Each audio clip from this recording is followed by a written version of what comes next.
Welcome students. Today we are going to do some important questions which are related to this chapter, that is motion in a straight line. So let's begin. The first very question is, a car is moving along a straight line OP. A car is moving along a straight line OP. It moves from point O to point P in 18 seconds and turns from P to Q in 6 seconds, where OP is equal to 360 meter and OQ is 240 meter. What are the average velocity and average speed of the car in going? So we have to find out the average speed and average velocity. So from O to P and from O to P and back to Q. तो इसके लिए हमें क्या निकालनी है? Average velocity और average speed निकालिए इस केस के लिए. तो पहला वाला केस क्या है? ओ से पी तक. ओ से पी तक. तो देखिए एवरेज वेलोसिटी का फॉर्मूला क्या है? एवरेज वेलोसिटी तो डिस्प्लेसमेंट अपॉन टाइम होता है, और एवरेज स्पीड क्या होती है? Path length upon time. ठीक है, पाथ लेंथ अपॉन टाइम.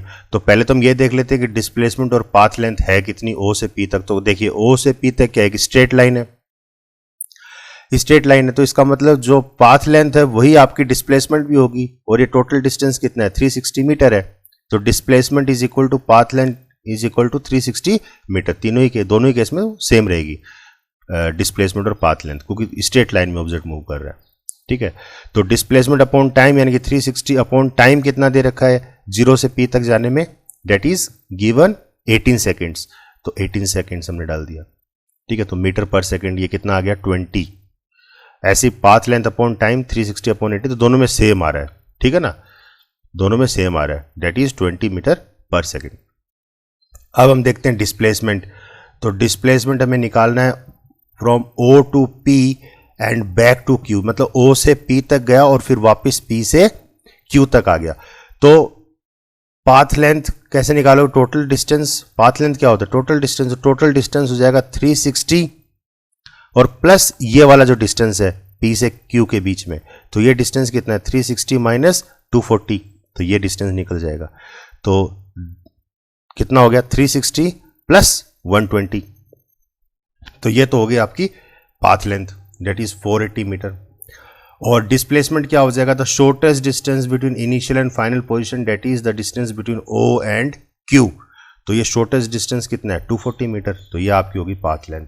तो सिंपल आपको फॉर्मूला में पुट करना है. एवरेज वेलोसिटी क्या होती है? Displacement upon time. तो डिस्प्लेसमेंट 240 अपॉन टाइम कितना लग गया यहाँ से यहाँ तक?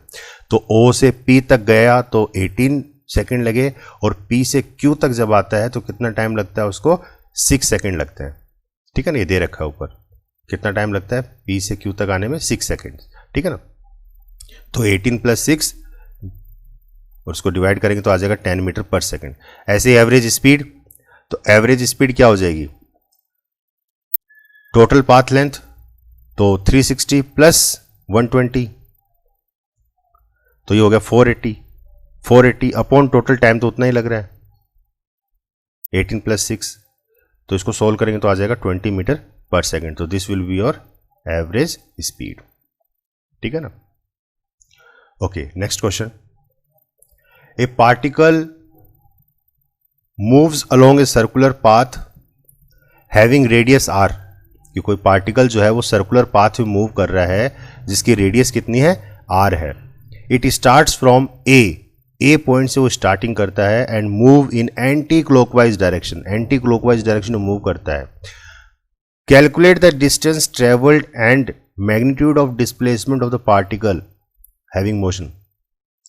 तो हमें इसमें डिस्टेंस और डिस्प्लेसमेंट दो चीजें निकालनी है, और ये अलग अलग केस हमने दे दी है. ये 4 केसेस के हिसाब से हमें निकालनी है. ठीक है, तो पहला केस क्या है? From a to b. A से जब बी तक जाएगा तो उस दौरान इसकी डिस्टेंस क्या होगी और डिस्प्लेसमेंट क्या होगी, तो वो निकालनी है. तो देखिए आप डिस्टेंस, तो डिस्टेंस तो यही रहेगा ए से बी तक. ये जो आर्क का जो डिस्टेंस आया है ये आर्क डिस्टेंस ही होगा ए से बी तक. तो ये हम कैसे निकाल सकते हैं? तो पूरा का पूरा सर्कमफ्रेंस हमें पता है कितना होता है? 2 पाई r.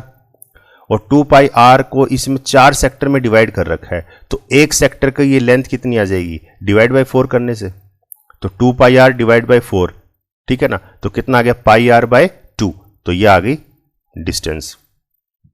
ऐसे डिस्प्लेसमेंट, तो डिस्प्लेसमेंट क्या होगा, shortest distance between initial and final position, तो ए और बी के बीच में शॉर्टेस्ट डिस्टेंस होगा, ठीक है ना।